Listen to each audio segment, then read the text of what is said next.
Bonjour à tous.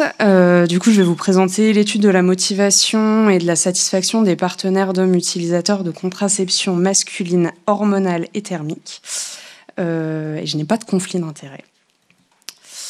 On en a déjà parlé avant, il y a énormément de méthodes contraceptives qui existent chez les femmes et seules 2 qui existent chez les hommes. Moi, je considérais que la vasectomie, c'était plutôt une méthode de stérilisation qu'une méthode de contraception. Et hommes et femmes rapportent dans de nombreuses études les inconvénients liés à ces 2 méthodes, notamment qu'elles soient dépendantes de l'acte sexuel et qu'elles en réduisent le plaisir. Donc aujourd'hui, 2 méthodes de contraception masculine basées sur l'inhibition de la spermatogénèse et qui n'impactent pas l'acte sexuel existent. Donc il y a la contraception masculine thermique qui consiste à induire une augmentation de 2 degrés de la température testiculaire à l'aide d'un sous-vêtement contraceptif qui maintient les testicules au niveau inguinal pendant au moins 15 heures par jour. C'est l'augmentation de la température testiculaire qui inhibe la spermatogénèse. Et la contraception masculine hormonale qui consiste à inhiber la spermatogénèse en administrant des androgènes qui ralentissent l'axe hypothalamo-hypophysaire. Et l'efficacité et la réversibilité de la CMH ont été évaluées par des études multicentriques menées par l'OMS utilisant des injections intramusculaires hebdomadaires de 200 mg d'énanthate de testostérone. Néanmoins, il y a un faible nombre d'études qui portent sur l'acceptabilité des hommes à utiliser la CMT ou la CMH. Une seule étude d'acceptabilité chez les hommes utilisant la CMT comme seule contraception de couple et 4 études qui ont évalué l'acceptabilité de la CMH chez des hommes dans le cadre de protocoles de recherche avec utilisation de différentes formes de traitements hormonaux. Mais si l'acceptabilité a été évaluée chez les hommes utilisateurs de CMT ou de CMH, seule l'acceptabilité hypothétique de telle méthode a été étudiée chez les femmes. L'objectif de notre étude était donc d'évaluer la motivation, le vécu et la satisfaction des méthodes d'inhibition de la spermatogénèse chez des femmes utilisant la CMT ou la CMH comme seule contraception de couple.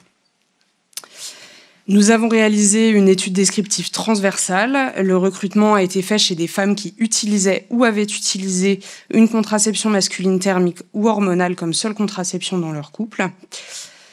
Les hommes utilisateurs de CM ont été contactés par leur médecin prescripteur par mail.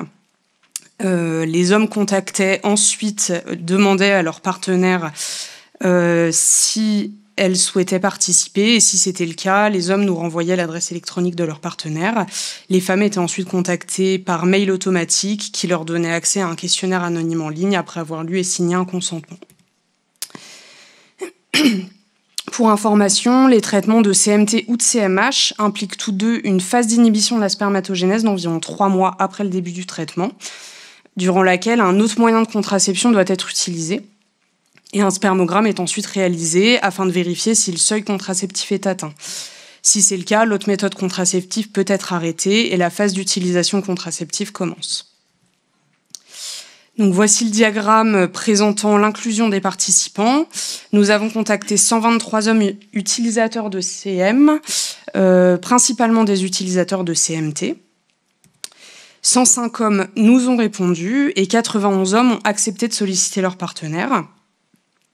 86 femmes ont accepté de répondre au questionnaire et 59 réponses au questionnaire ont été collectées. 29 femmes n'y ont pas répondu, représentant un taux de réponse au questionnaire de 69%. Ces femmes ayant participé à notre étude avaient un âge moyen de 32 ans. Elles étaient principalement citadines, avec un niveau d'études élevé. 49% d'entre elles travaillaient comme cadres, profession intellectuelle ou profession intermédiaire. Elles étaient principalement en concubinage et partageaient le domicile avec leur partenaire actuel. 73% des femmes de notre étude utilisaient la CMT ou la CMH au moment de répondre au questionnaire.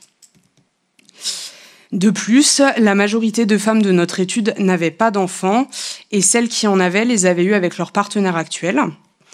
36% des femmes avaient vécu au moins une interruption volontaire de grossesse avant d'utiliser la CMT ou la CMH. 44% des femmes n'avaient pas de projet de parentalité, dont 22% qui avaient déjà des enfants et 22% qui n'en avaient pas. Concernant les dernières méthodes contraceptives avant d'utiliser la CMH ou la CMT, ici représentées par N-1, N-2 et N-3. On peut voir ici que l'utilisation des méthodes contraceptives masculines est restée stable dans le temps et la proportion de femmes qui n'utilisaient aucune contraception a diminué de manière significative dans le temps. La principale raison de choisir une méthode contraceptive masculine plutôt que féminine ou mixte était le désir de partager le rôle de la contraception dans le couple. Par la suite, durant la phase d'inhibition de la spermatogénèse, les points positifs les plus fréquemment rapportés étaient la répartition de la charge mentale contraceptive et la perspective de changement avec l'arrêt de la contraception précédente. Les principaux points négatifs rapportés durant cette période portaient sur les difficultés pour le partenaire masculin liées à la méthode ou sur les inquiétudes quant à l'efficacité de la méthode. Et ensuite, au cours de la phase d'utilisation contraceptive, les points positifs évoqués étaient les avantages de ces méthodes pour les femmes, avec l'arrêt de la contraception précédente et des hormones, mais aussi le fait qu'elles avaient moins ou plus de charge mentale contraceptive. Les points négatifs durant cette période portaient sur les inconvénients pour leur partenaire, notamment l'inconfort dû au sous-vêtement ou la charge mentale pour lui, et les contraintes dues à la méthode.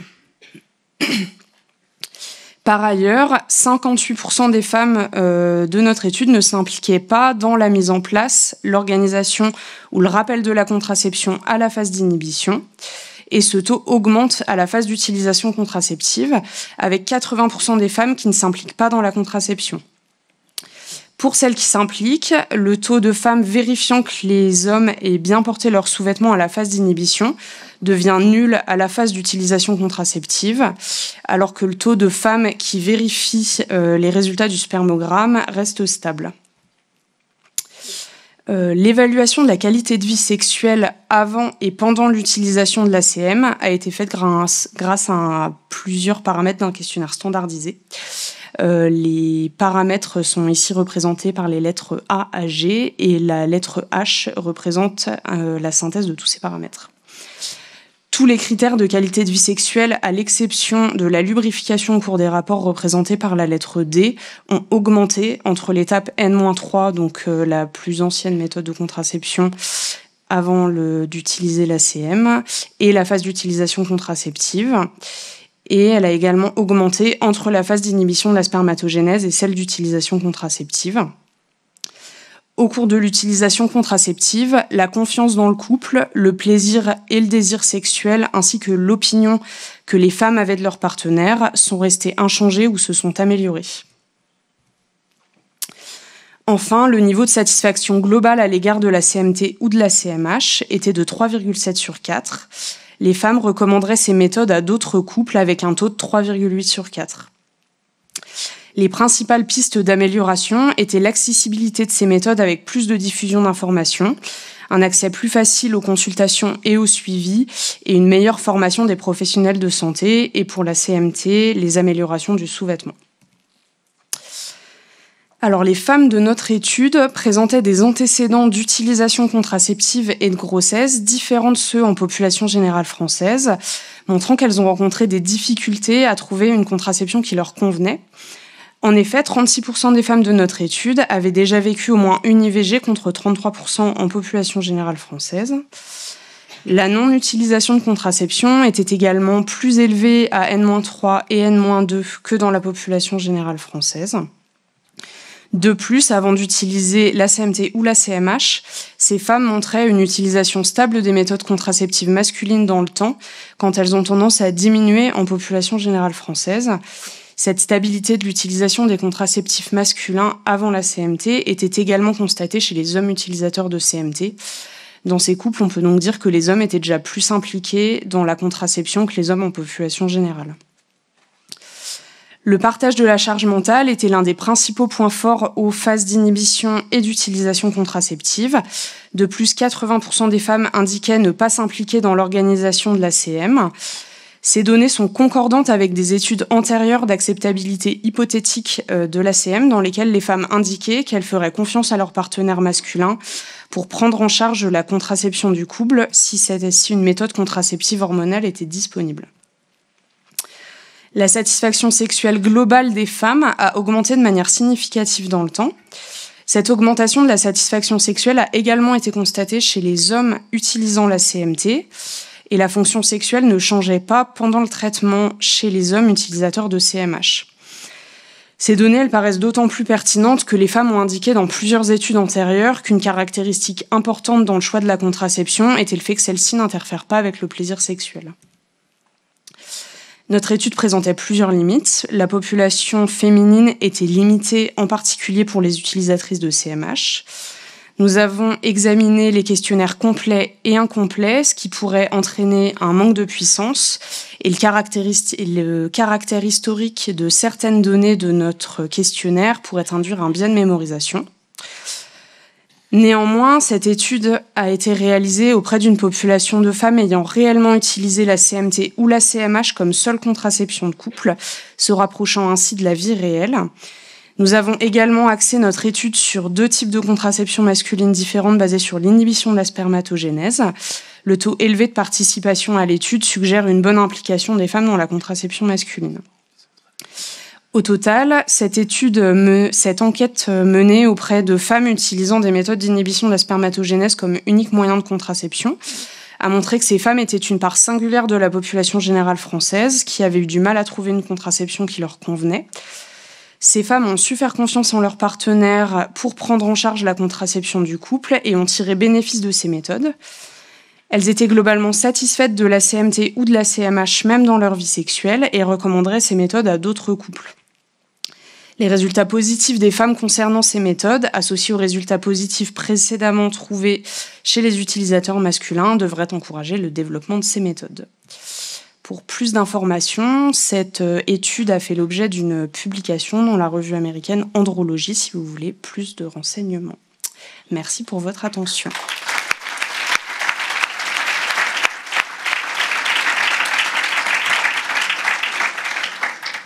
Merci, et donc place aux questions.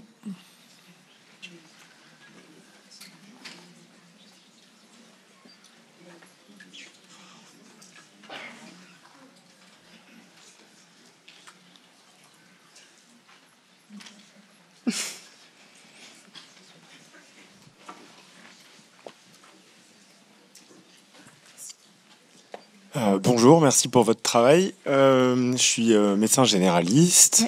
Je me demandais pourquoi vous n'aviez pas voulu inclure la vasectomie.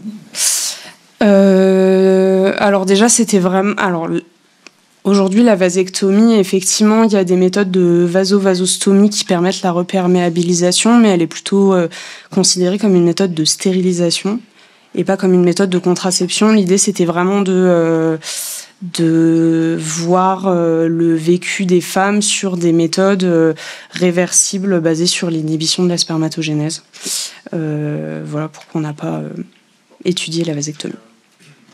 Ouais. Oui, absolument que ce soit réversible, parce qu'il y a quand même pas mal de couples, on a dans des études où il y a un homme qui disait dans une des autres études, ouais. C'est moi qui prends le relais.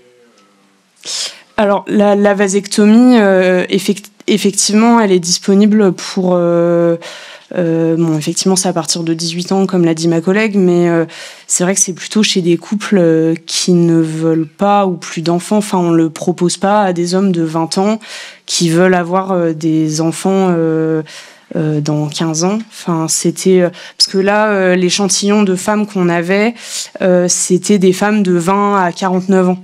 Donc, c'est quand même assez large. La vasectomie, ça s'adresse quand même à un certain type... Enfin... généralement, c'est quand même plutôt des couples qui ont déjà des enfants. C'est des couples stables, souvent, ou alors il faut une vraie volonté de l'homme de ne jamais vouloir d'enfants. Donc voilà, c'était pas la population à laquelle on s'intéressait. On voulait quelque chose de plus large. Voilà, et notamment, effectivement, des méthodes autres que le préservatif et le retrait qui soient pas enfin voilà, des méthodes qui s'apparentent à la pilule ou au stérilet chez la femme, mais du coup là qui sont totalement prises en charge par l'homme, quoi. Voilà. Après, c'est vrai que j'en ai pas parlé. Effectivement, mes collègues en ont parlé comme des méthodes qui sont pas encore disponibles en France. Elles le sont, mais elles sont hors AMM. Donc, c'est des premières prescriptions qui sont faites par des spécialistes. Après, le suivi peut être fait par un médecin généraliste. Par exemple, les injections d'énanthète de testostérone, le renouvellement peut être fait par un médecin généraliste, mais la primo-prescription, elle est faite par un spécialiste.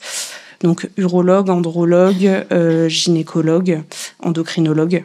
Voilà. Et après, le suivi des bilans, des spermogrammes et des prescriptions, elle peut être faite par le médecin généraliste qui se sent capable de le faire. Et voilà. Merci pour votre travail. Là, dans votre étude, il y avait des spermogrammes systématiques. Oui. Il n'y a pas encore d'AMM. Est-ce qu'il y a des perspectives ou est-ce que, par exemple, ce genre, les études que vous avez faites ou d'autres pourraient encourager la mise sur le marché? Oui. C'était un peu l'idée de faire une étude comme ça. C'est quand même... là, en plus, je pense que c'est d'autant plus intéressant qu'il y a une étude de l'INSERM qui est sortie la semaine dernière, où il y a de plus en plus de femmes qui n'utilisent pas de contraception, notamment chez les jeunes. Donc... il y a de moins en moins de femmes qui utilisent la pilule, de plus en plus le stérilet. Je pense qu'il y a quand même un paysage contraceptif qui change, même si il y a toujours la question de normes contraceptives, tout ça, mais et voilà, le paysage change. Je pense que les hommes s'impliquent de plus en plus tout de même. Et du coup, voilà, l'idée de faire un travail comme ça, c'était aussi de pouvoir donner plus de visibilité à ces études. Je pense que c'est des méthodes qui vont...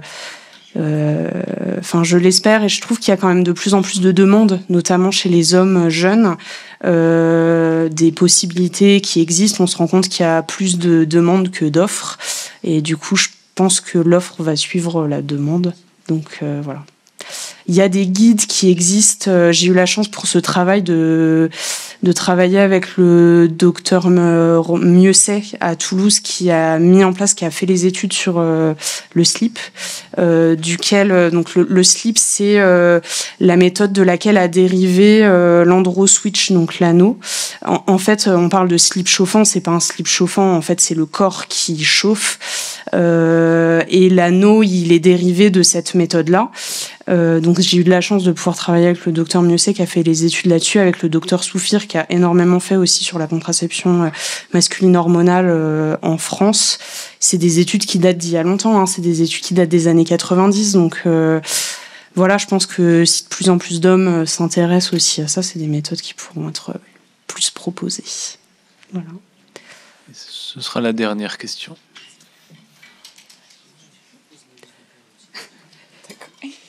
Oui, merci beaucoup pour cette présentation. Oui. Je suis Anaëlle, une interne à Besançon. Je voulais savoir deux choses sur les contraceptions donc thermiques plutôt, auprès de qui orienter les patients, et les spermogrammes sont-ils remboursés aujourd'hui?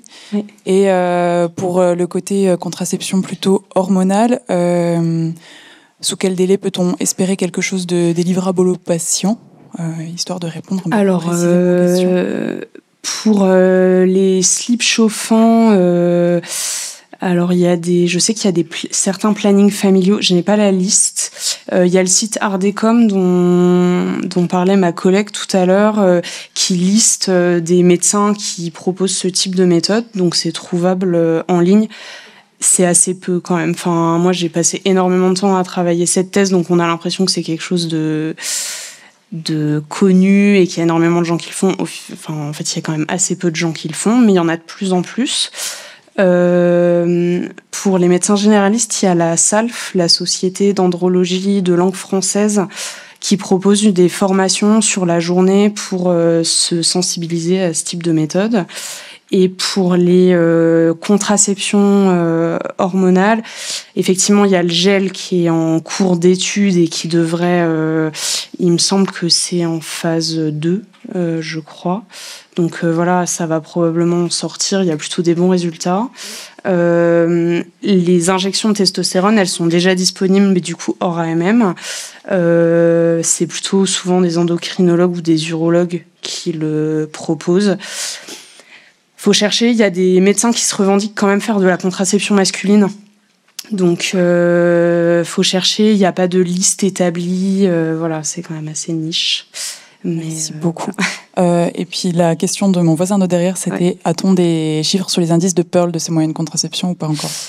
Ils sont très bons. Alors je l'ai plus. Après, c'est probablement un peu biaisé parce qu'en fait, on se rapproche énormément. Il y a le Pearl théorique et le Pearl pratique.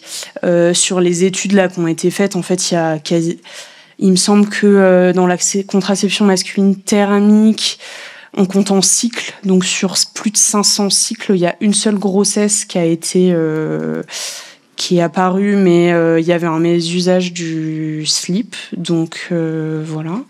Et je ne l'aurais pas sur la contraception masculine hormonale, mais il est très bon. Le truc, c'est qu'en fait, comme c'est des études, comme c'est des méthodes qui sont... C'est toujours encore à l'étude. En gros, c'est des méthodes qui n'ont pas vraiment passé la phase 3, en fait. Et du coup, on se rapproche énormément du Pearl théorique. Ce qui serait intéressant, c'est de savoir, en pratique, chez une très grande population, quel serait le Pearl en pratique. Ça, on ne l'a pas encore. Voilà. Juste pour apporter une précision, du coup, il y a une plaquette qui a été faite par le Collège de médecine générale, par le docteur Charissou, pour présenter aux hommes les contraceptions masculines. Alors, on va devoir effectivement interrompre la session de questions. Alors, j'imagine que les présentatrices peuvent se rendre disponibles quelques minutes pour ceux qui avaient encore des questions. En tout cas, voilà, pour tous ceux qui cherchent un sujet de thèse...